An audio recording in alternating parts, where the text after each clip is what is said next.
This is the 2014 questions 4 through 6, and these are no calculator questions. So we will take a look at question 4 first. Train A runs back and forth on an east-west section of railroad track.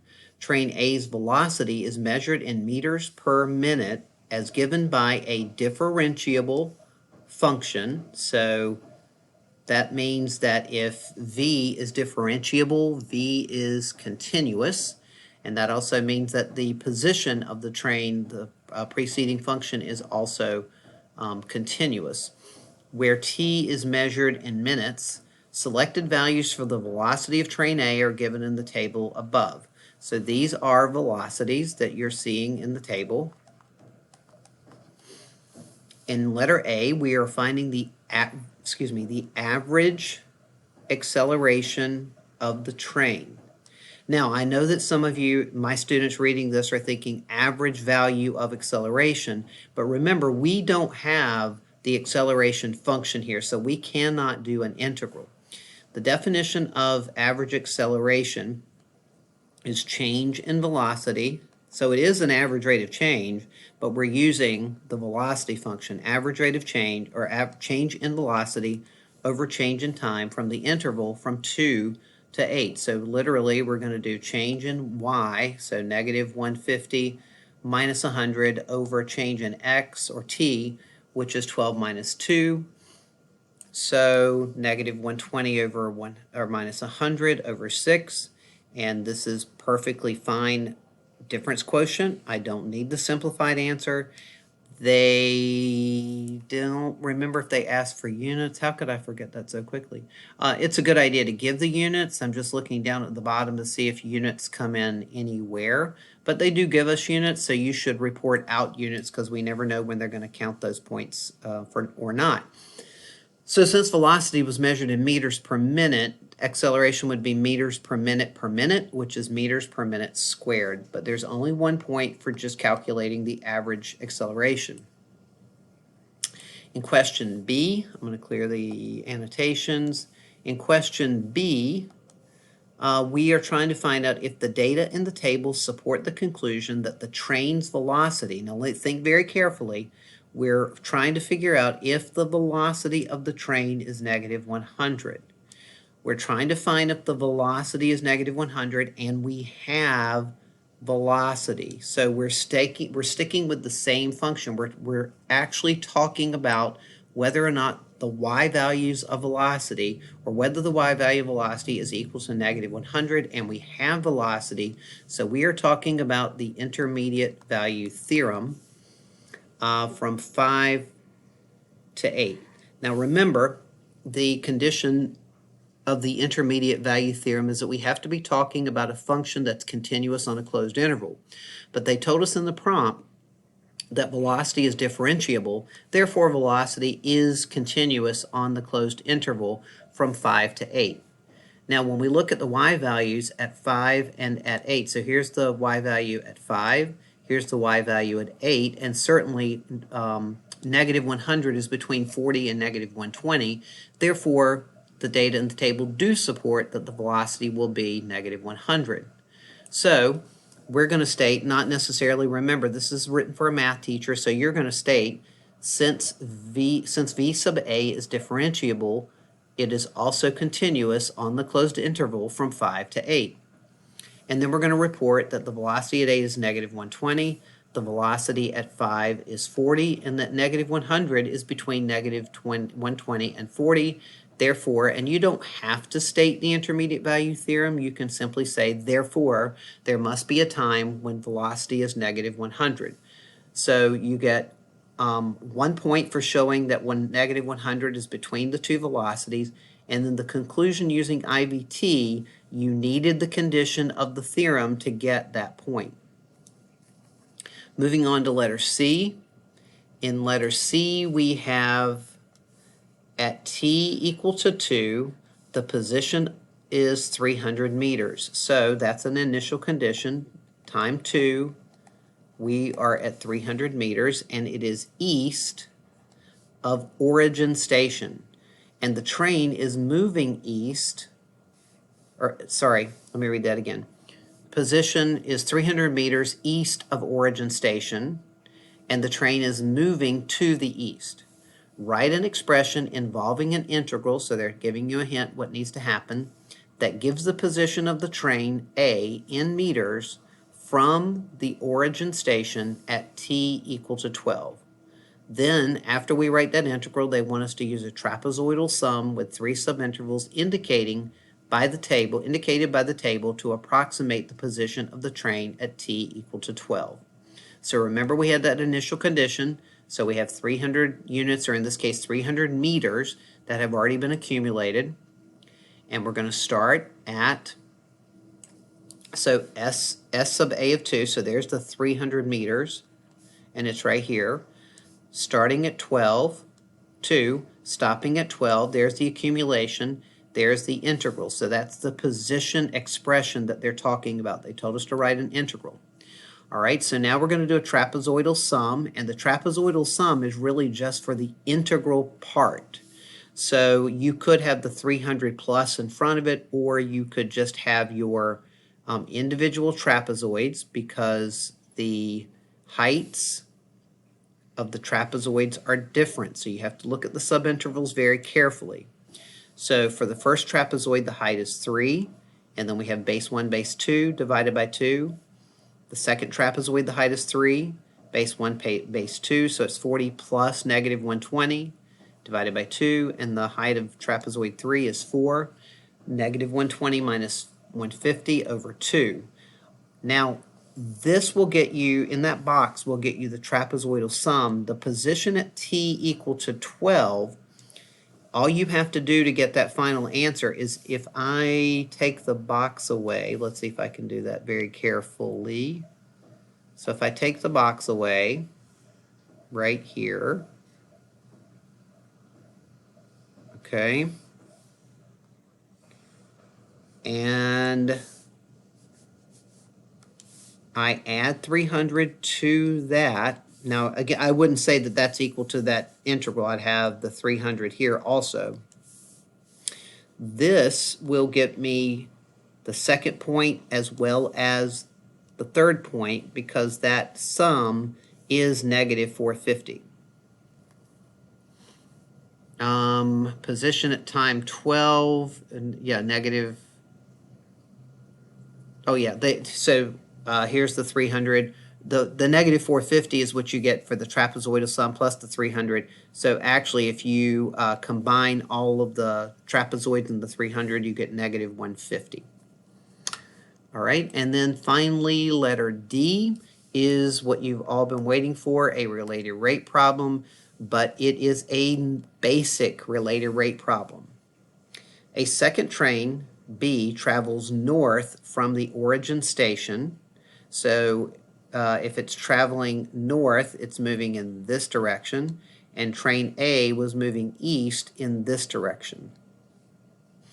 At time t, the velocity of train B is given, so this is the function that generates the velocity for train B, and at time t equal to 2, there's your initial position, so we have 2, 400, and remember from the previous problem we had 2, 300, so they gave us some of the information that we're going to need back there. Find the rate of change in meters at which the distance between train A and B is changing at t equal to 2. So first you want to draw a diagram that represents the situation. So remember we said this is origin station here. We have train A traveling east. I use the variable of x because their work is in terms of x, but you could have had A, and train B is traveling in this direction, north, and you can, instead of a y, you can have a b. You don't have to have x, y, and z. And then for where you see the z, the distance between the two trains is this hypotenuse here, and you could have that as c. So we're going to start by writing an equation that connects the three variables, which is the Pythagorean theorem. We're going to take the derivative of each term with the chain rule and implicit differentiation. So 2z dz dt, 2x dx dt, 2y dy dt. And again, you could have a, b, and c. X is 300, y is 400, so this is a 3, 4, 5 triangle. so z is 500. We need the velocity at 2 seconds, so we're going to substitute that into b and get 125. And so then we're going to go back and substitute into, now you could, I think they already did, you can divide by 2, divide by 2, divide by 2, and that's going to make your arithmetic smaller.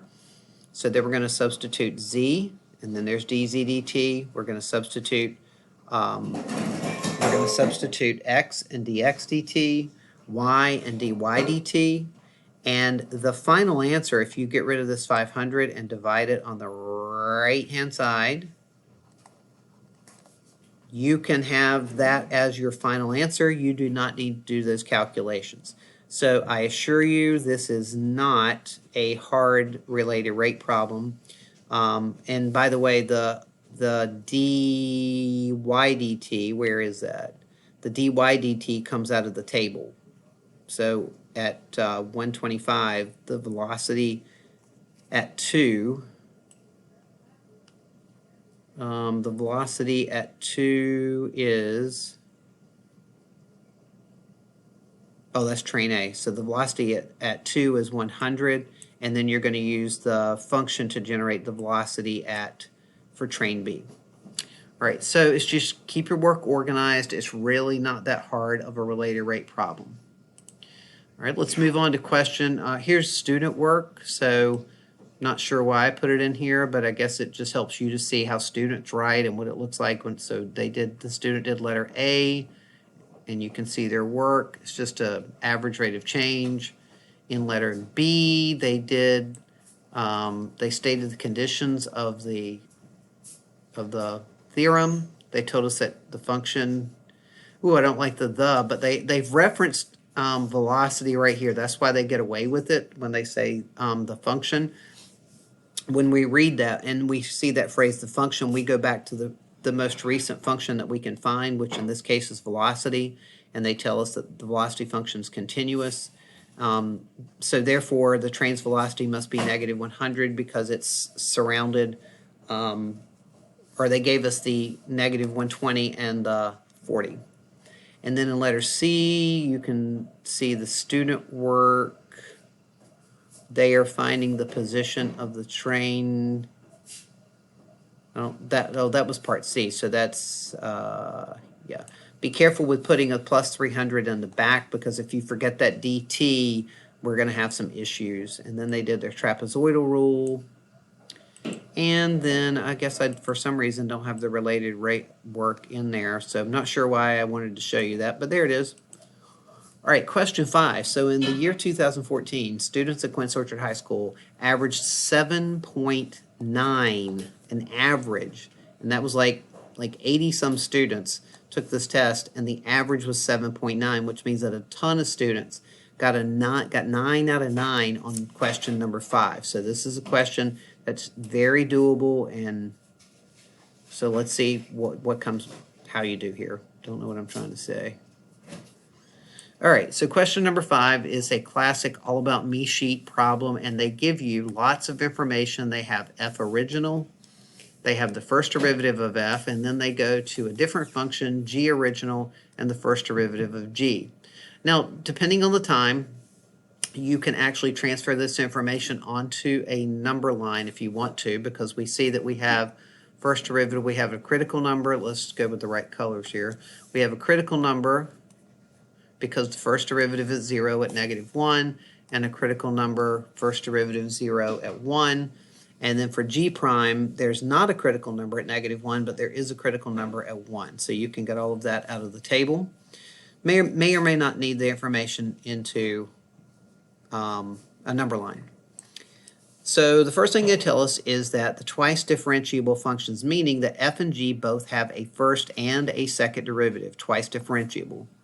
Values of f and f prime, g and g prime for the various values of x are given in the table above. Find the x coordinate for each, that means every single one of them, relative minimum, not maximum, on f. We're not worrying about g. So we said we had two critical numbers. We have one at -1, and we notice from before and after -1, we have negative to negative, so there's no sign change.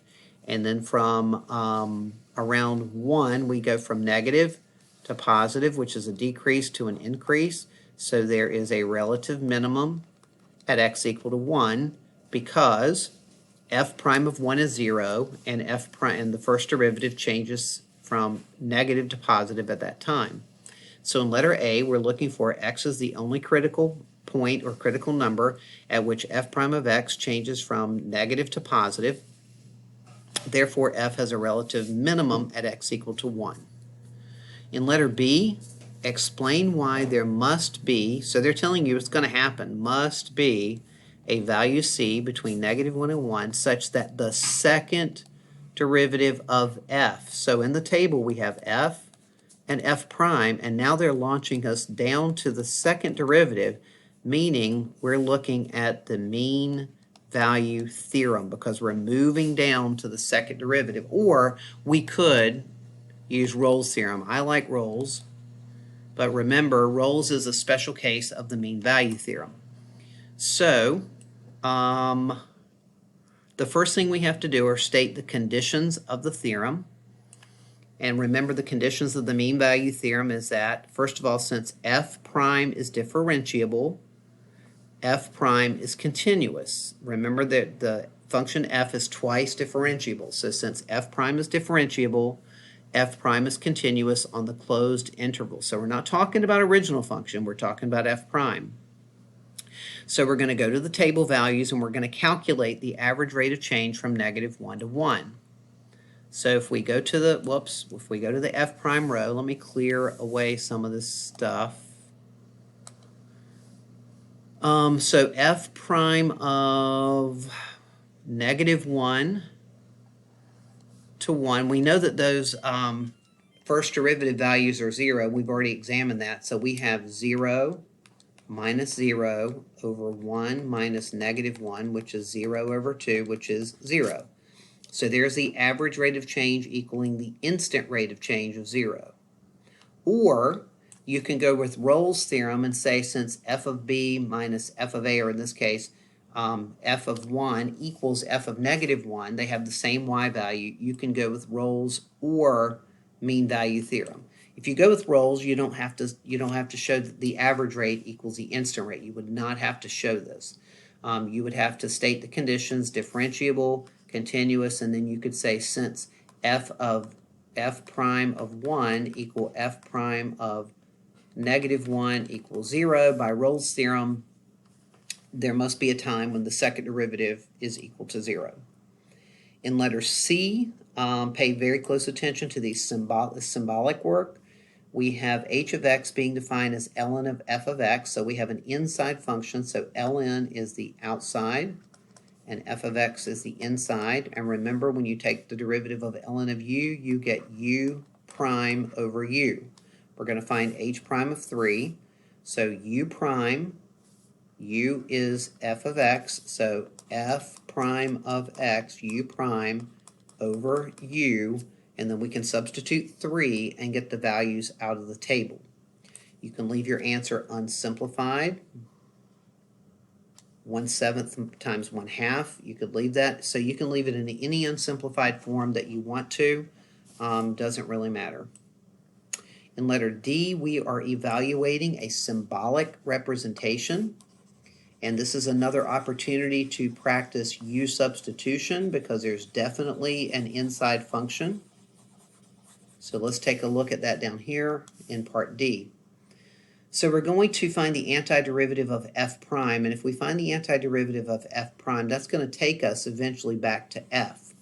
But we have an inside function of g of x, so u is equal to g of x.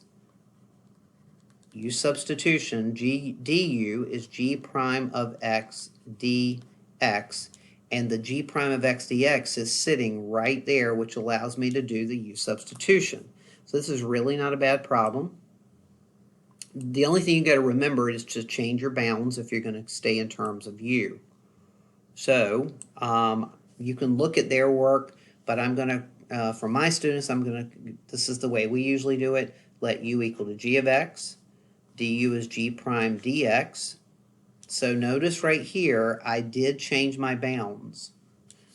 And to change your bounds, you take the original x values of -2 and you substitute them in here. So g of -2 is -1, and then you substitute 3 in here. G of 3 is 1. And then we said earlier, now that we did our u substitution, the antiderivative of f prime is f from -1 to 1. So upper bound f of 1 minus lower bound f of -1. And if you want to leave it like that, you can leave it like that. Right? That was question number 5. And then we're going to close out with question number 6. Here's student work. On letter A, this particular student did create a number line, and I really like that student work. It's very organized and very clear and good explanation. In letter B, the student this student uses Rolle's theorem. I'm a big fan of Rolle's theorem, you know. And they state the conditions of the theorem, so that's beautiful work. In letter C, we have u prime over u, just like I talked about. And again, the student has some beautiful work. When you get here, this is how most of my students would have had this problem. Just leave it there. Don't try to clean that up. Don't even take the effort. Just leave it as 1/2 over 7. You'll get full credit on that. And then in D, you can see the students use, this is beautiful work. Use substitution work, just like I had done it for you. Finally, question number 6, we have a differential equation. Let f of x be the particular solution. Now, they're not telling us to find it, but they're just saying there is a particular solution to the differential equation with an initial condition of 0, 1. The function f is defined for all real numbers.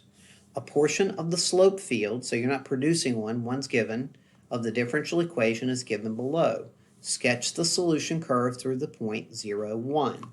Now, in the year 2020, I don't think you're going to run into a slope field, but I can't be guaranteed of anything. So let's practice it. The big idea is that you have to go to 0, 1, and you clearly make a dot.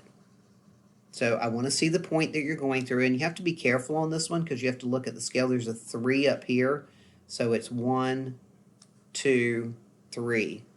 So you have to go through the point, and then you have to follow the slopes. We don't care how high you go. We don't care how, I mean, as long as you have the proper shape and you fill up the region as far as the slope field will allow you to go, you're going to get full credit for that. So through the point, correct shape. In letter B, they ask us to write the equation of a tangent line. So we're going to have y minus y1 is equal to m times x minus x1.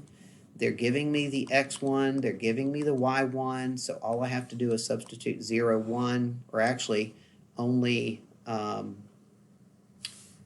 y value. So when you go back up here to the dy, this is going to give me my slope. It calls for both. All right, so we're going to substitute 0 in place of, 1 in place of y, and 0 in place of x, so 3 minus 1 is 2, and then cosine of 0, and in your circle, remember the cosine of 0 is the x value, which is 1, so 2 times 1 is 2, so the slope is 2, and then we're going to approximate f of 0.02. This was a very high scoring problem for my students as well. So here's the equation of the line, and you don't have to distribute or whatever. It doesn't matter what form the equation is in. Then we're going to substitute the 0.02 and leave it just like that. Don't need the 1.4 at all.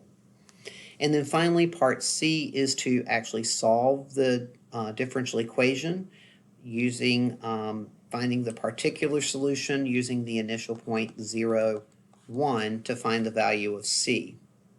So here we go. The first point is for separating the variables, dividing both sides by 3 minus y, and getting the dx on the right-hand side with the cosine of x. Now, this is where the first mistake might occur. You really need to let u equal to 3 minus y, and du is equal to negative dy. You need that negative or you have to compensate for that negative and divide it over to the other side.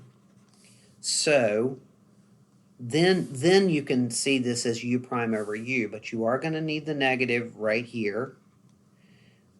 And the antiderivative of u prime over u is ln absolute value of, so there's that. The antiderivative of cosine is sine because the derivative of sine is cosine, and there's the plus c.